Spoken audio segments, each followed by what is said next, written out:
Hi, I'm Fred. I'm a firefighter. I live at the fire station. I love my job, but firefighting is more than just putting out flames. It's about courage, heart, and facing danger when you feel like running away. In this job, we see the best and worst of life. We watch buildings fall, lives destroyed in seconds, and people come together in the face of disaster. I've been a firefighter for over 10 years. I've battled wildfires, rescued cats from trees, and pulled people from burning cars. But there's one day I'll never forget. It started like any other shift, sipping coffee, jokes with the crew, but ended with smoke, flames, and a life hanging in the balance. Let me take you into the fire and show you what it means to be a firefighter. This is the story of that day.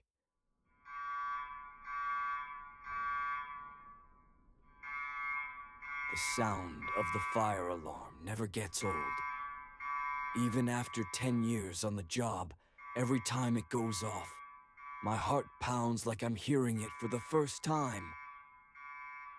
This morning, I was drinking my coffee at the fire station when the bell rang loud and sharp. "Structure fire," the captain shouted. "Three-story apartment building, possible people trapped." I dropped my cup, grabbed my gear, and ran to the truck. As I jumped into my seat, the engine roared to life, sirens screaming through the streets.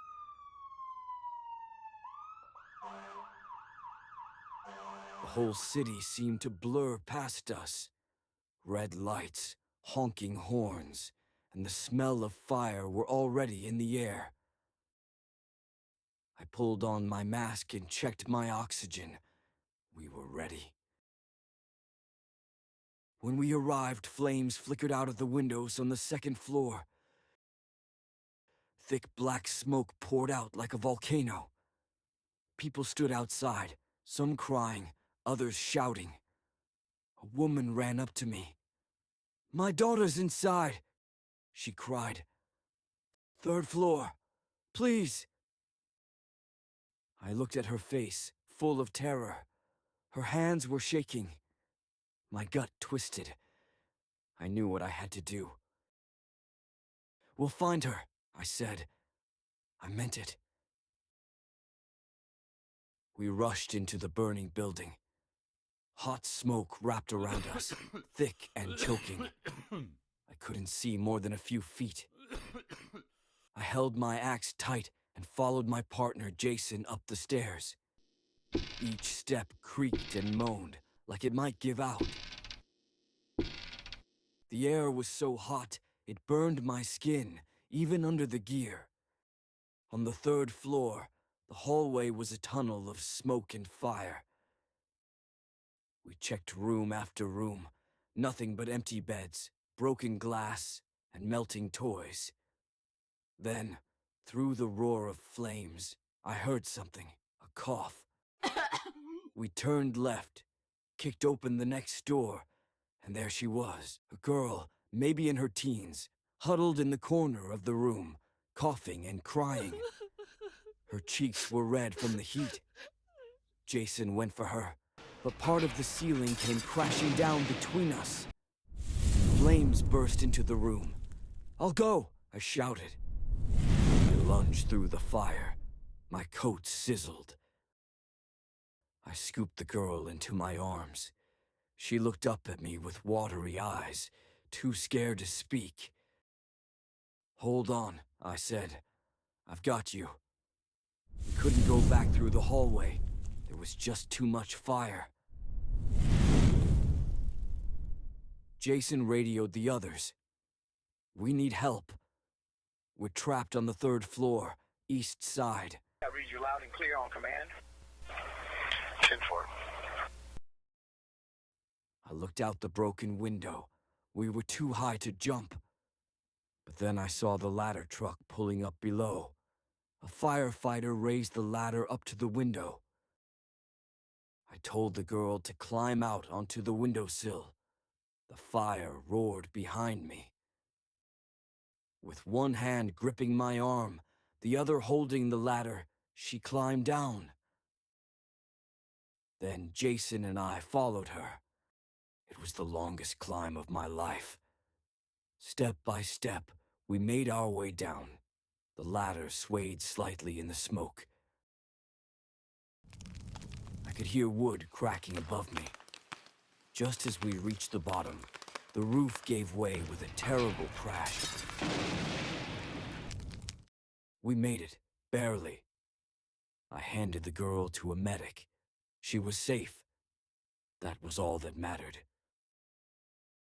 I stood there for a moment, sweat pouring down my face, heart thudding like a drum. My legs felt weak. Then I looked over and saw the mother running toward us. She dropped to her knees, hugging her daughter, crying so hard her whole body shook. She looked up at me and Jason. "Thank you," she said. Just 2 words, but they meant the world. Back at the station, I sat on the bench, peeling off my gear. My hands were red and blistered. My body ached, but I was alive. And so was that girl. Jason sat beside me. "That was close, Fred," he said. "Too close," I replied. We didn't talk much after that. Sometimes words aren't needed. I used to think the job was about strength, about muscles and axes and trucks. But now I know it's about heart. It's about standing up when everything's falling down. It's about rushing in when others run out. I don't know what will happen tomorrow. Maybe another fire. Maybe another person to save. All I know is I'll be there with a mask on, axe in hand, and an open heart. Because that's what we do. We go into the fire so others can come out. Question 1. What was the fireman doing when the alarm went off? A. Watching TV. B. Drinking coffee. C. Sleeping.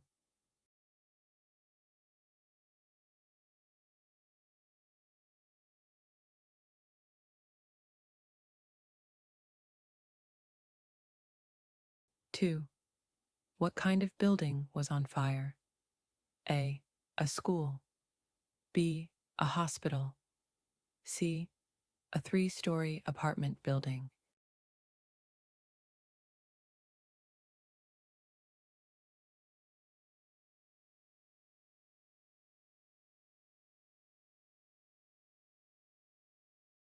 Three.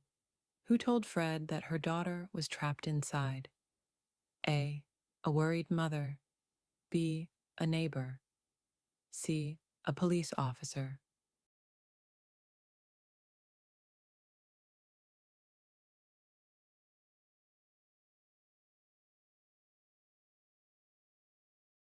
Four. What floor was the young girl trapped on? A. Second floor. B. Third floor.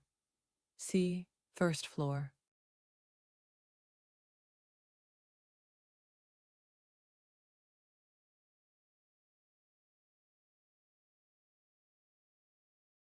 Five. Why couldn't the fireman go back through the hallway? A. It was too dark. B. The door was locked. C. There was too much fire.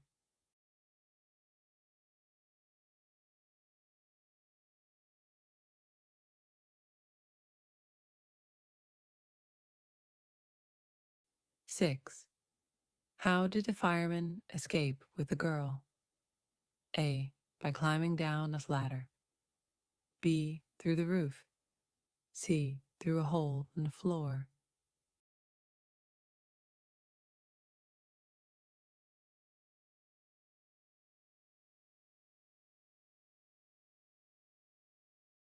Seven.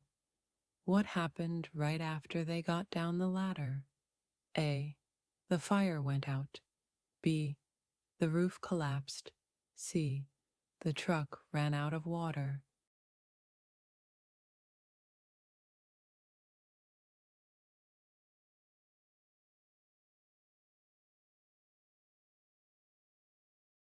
Eight. What did a mother say to the fireman after they saved her daughter? A. You're lucky to be alive. B. Please stay with her. C. Thank you.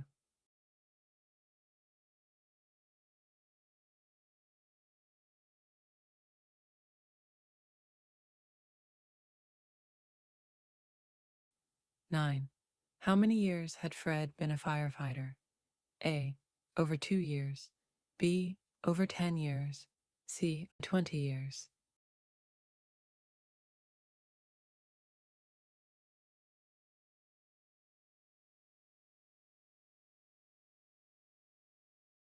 Ten. What lesson did Fred learn from this experience? A. Firefighting is all about trucks and strength. B. Firefighting is about heart and helping people. C. He wanted to quit his job.